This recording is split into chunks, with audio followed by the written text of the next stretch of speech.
Imagine a robbery so elegant, so massive, that the victims don't even call the police.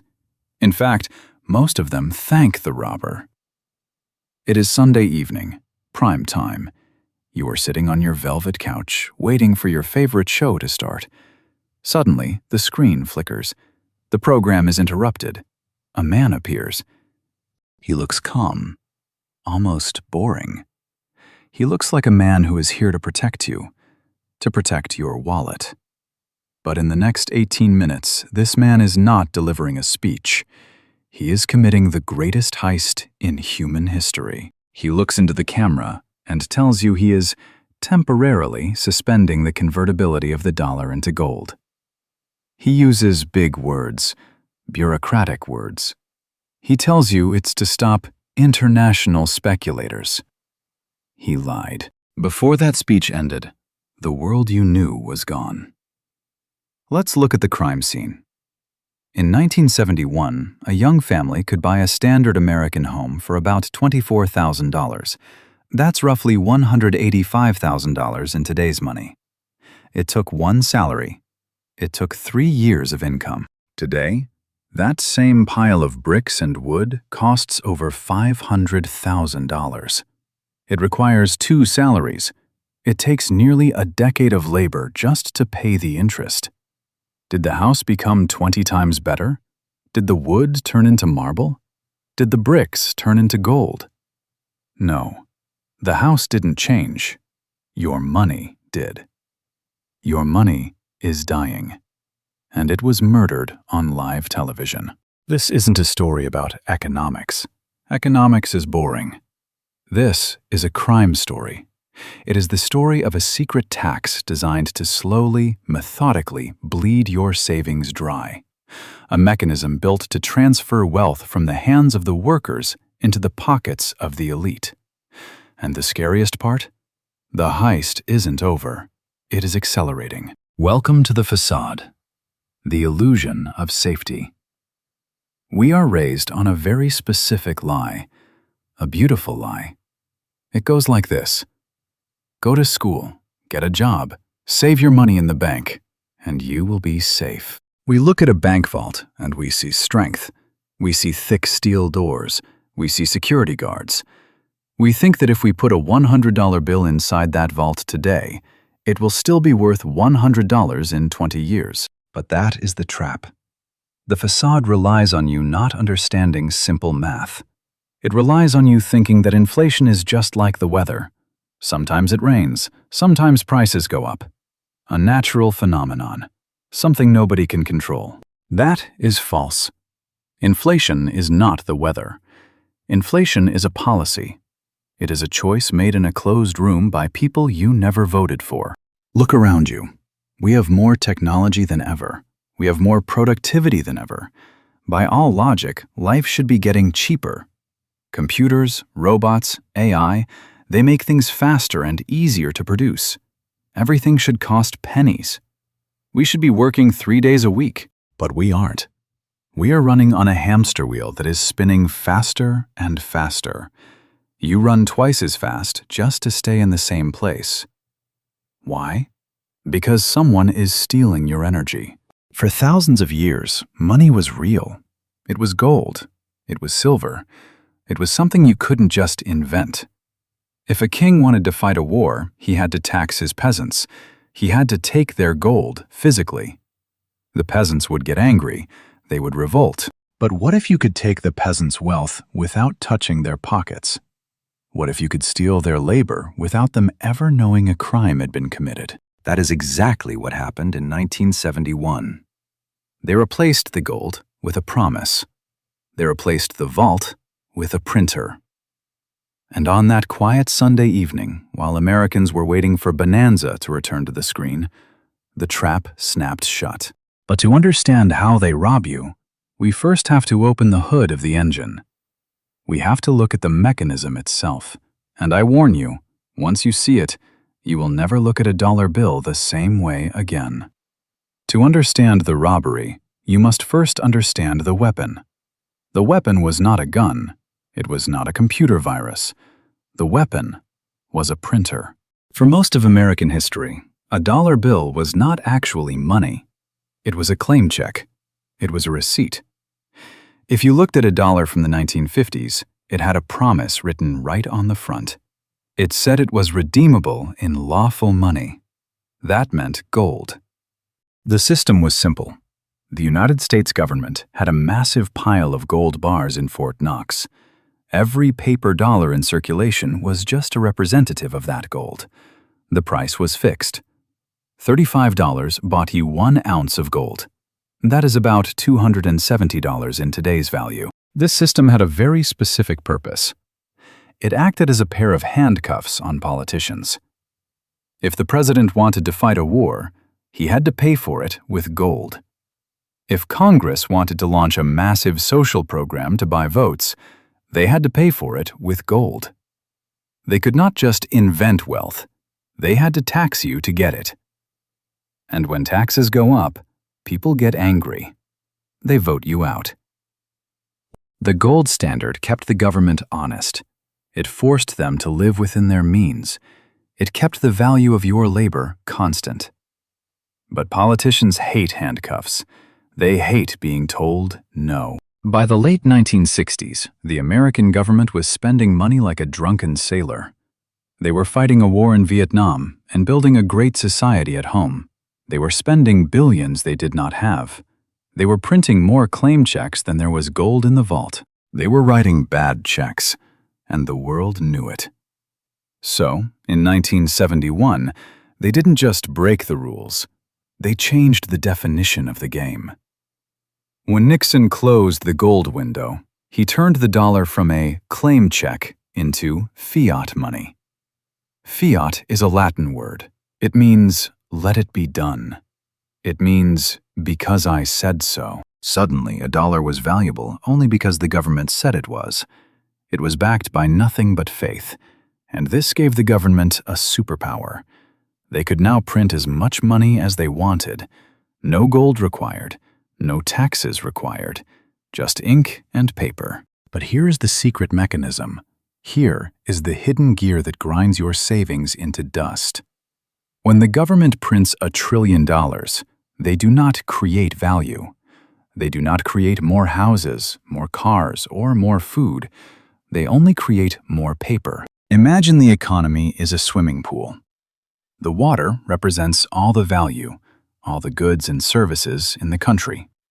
Your savings are a bucket of that water. When the Federal Reserve prints money, they are dumping massive amounts of new water into the pool. But it's not water, it's just air. They are diluting the pool. The level of the pool rises. Prices go up. The stock market goes up. Real estate goes up. It looks like growth.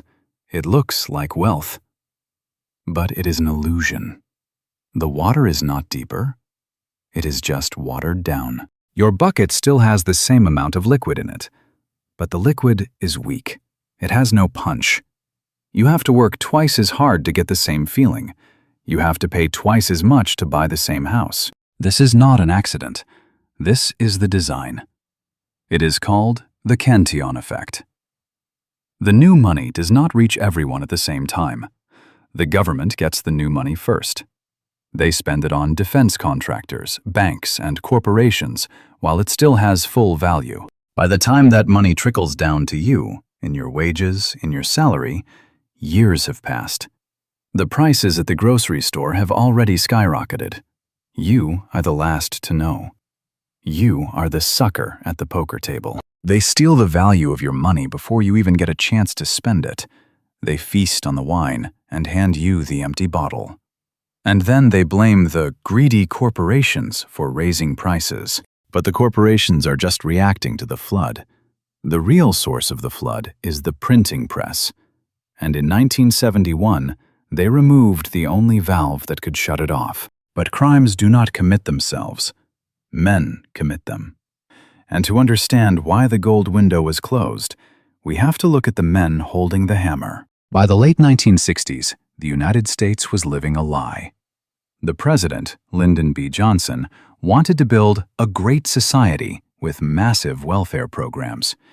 He also wanted to fight a massive war in Vietnam. Wars are expensive. Welfare is expensive. Doing both at the same time is impossible. Unless you cheat. The American government began printing dollars to pay for bombs and butter. They flooded the world with green pieces of paper. They told the world, "Trust us, these papers are as good as gold." But across the ocean there was one man who did not trust them. Charles de Gaulle, the president of France, was a general. He was a student of history. He looked at the mountain of dollars piling up in French banks. Then he looked at the shrinking pile of gold in American vaults. He did the math. He realized the Americans were running a Ponzi scheme. He realized there were more claim checks circulating than there was gold to back them up. So, de Gaulle did something bold. He did not just ask for his money back. He sent the French Navy. In 1965, France began shipping millions of dollars back to the United States and demanding physical gold bars in exchange. It was a run on the bank. But the bank was America, and the depositor was a nuclear power. Other countries watched. They saw the gold flowing out of New York and onto French ships. They panicked. Germany, Switzerland, Spain, they all started rushing to the window.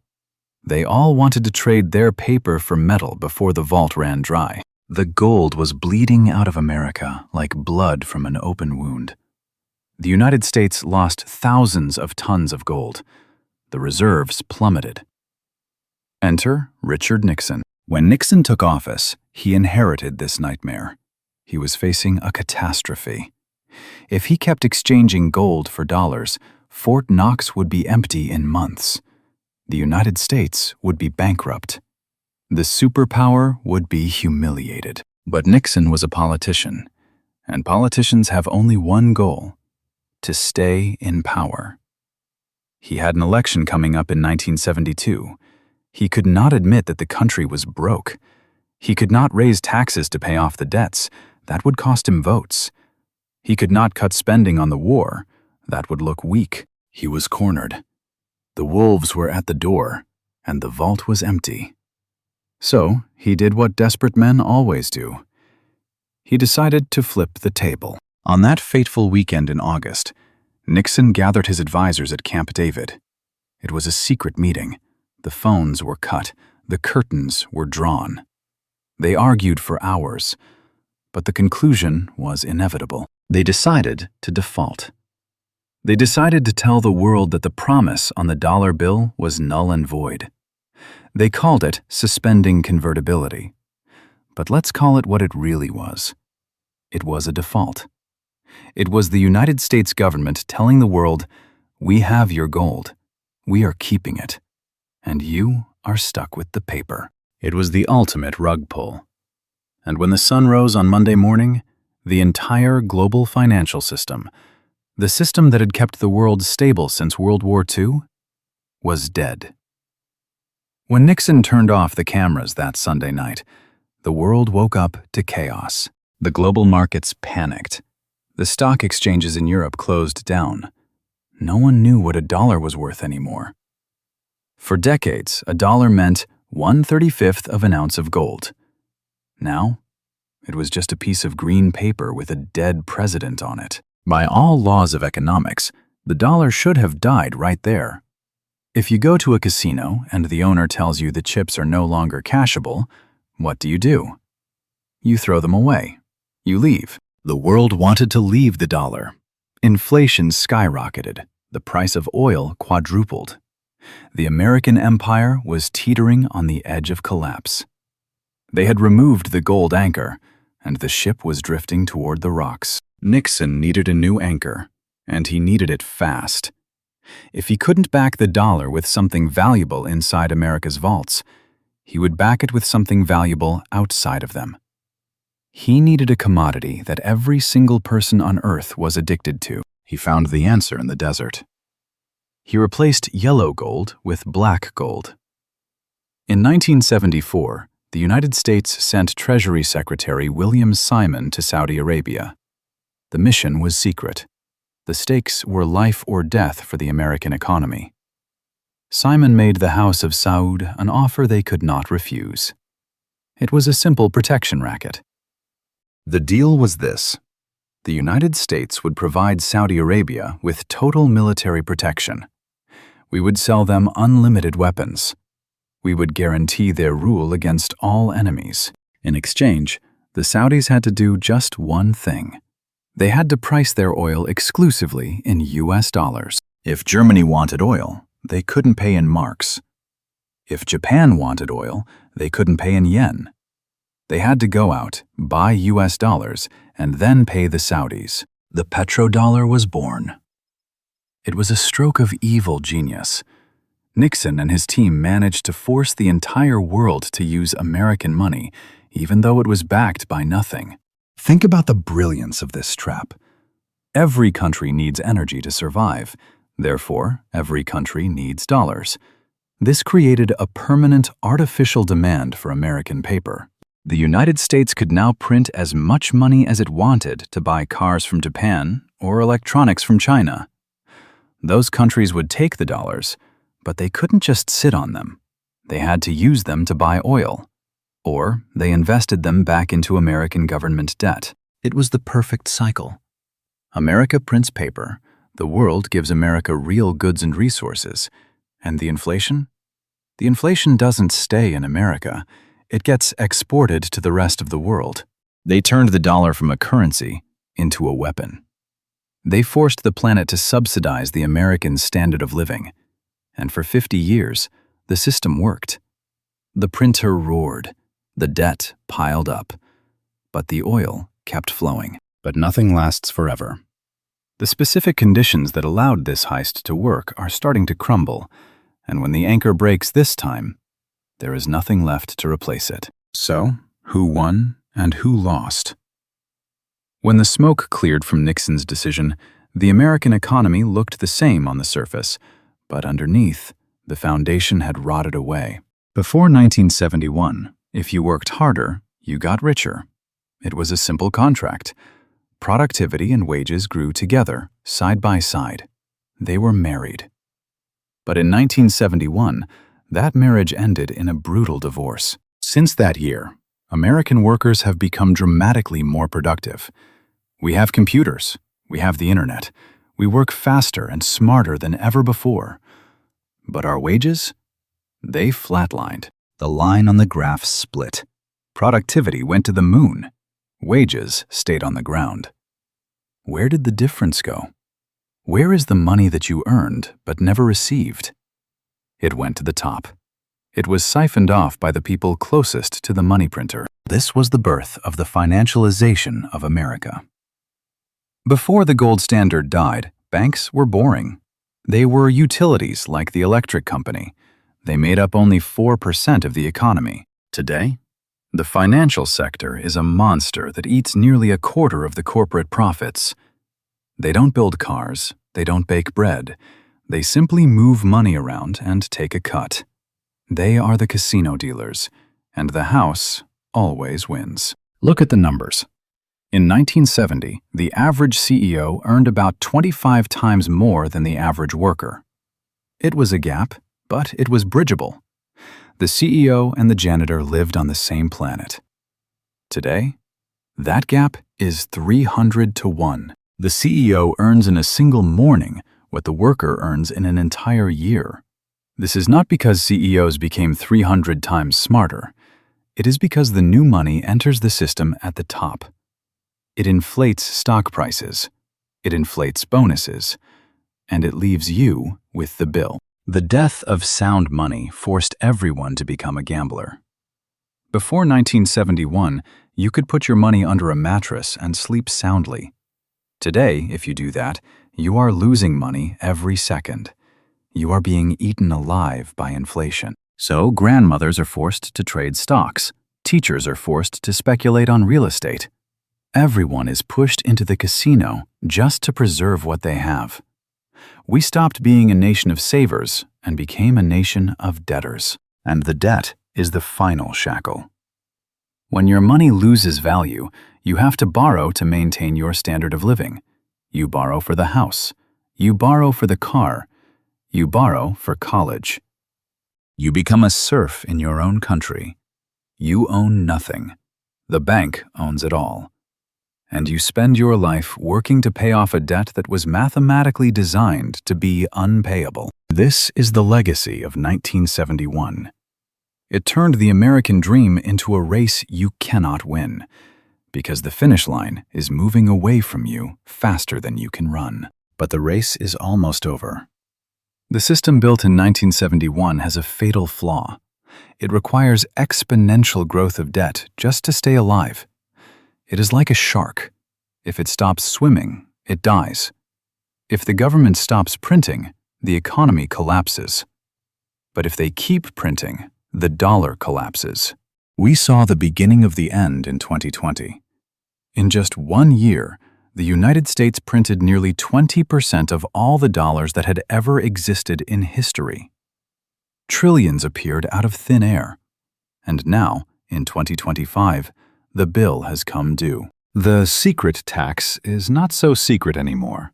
You feel it every time you stand at the gas pump. You feel it every time you go to the grocery store. You feel it when you look at rent prices. The inflation that started with the printer in 2020 has now metastasized into a permanent cost of living crisis. The architects of this system know this. They know the mathematics are broken. They know they cannot pay back the $36 trillion in national debt. So they are preparing for the next phase, the final phase. They are quietly developing a new kind of money. It is called Central Bank Digital Currency, or CBDC. They will tell you it is convenient. They will tell you it is safe. They will tell you it is just like using a credit card or Bitcoin. Do not believe them. Bitcoin is freedom because no one controls it. CBDC is the opposite. It is total control. When money becomes purely digital and issued directly by the central bank, it becomes programmable. It is no longer your property. It is a coupon that the government allows you to use. Imagine a world where your money has an expiration date. Spend this stimulus check by Friday or it disappears. Imagine a world where your money is restricted. You have already bought your limit of carbon-heavy meat this month. Transaction declined. In 1971, Nixon stole the value of your money. With CBDCs, they will steal the freedom of your money. The heist that started 50 years ago is reaching its conclusion. They took the gold. Then they took the value. Now, in 2025, they are coming for the control. But there is good news. The facade only works as long as you believe in it. The moment you understand the mechanism, the spell is broken. You can choose to opt out. You can choose to own real assets, things that cannot be printed. Gold, land, businesses, Bitcoin. You can choose to educate yourself. The era of easy trust is over. We are entering the era of verification. History shows us that every paper currency eventually returns to its intrinsic value, zero. The dollar has held on for 50 years, but the clock is ticking. The robbery is happening in slow motion, right in front of your eyes. The only question is, are you going to stand there and watch? Or are you going to secure what is yours before the vault closes forever? We made this video because we believe financial literacy is the only defense against what is coming. If you found value in this story, and if you want to uncover more secrets about how the world really works, consider subscribing. We are just getting started.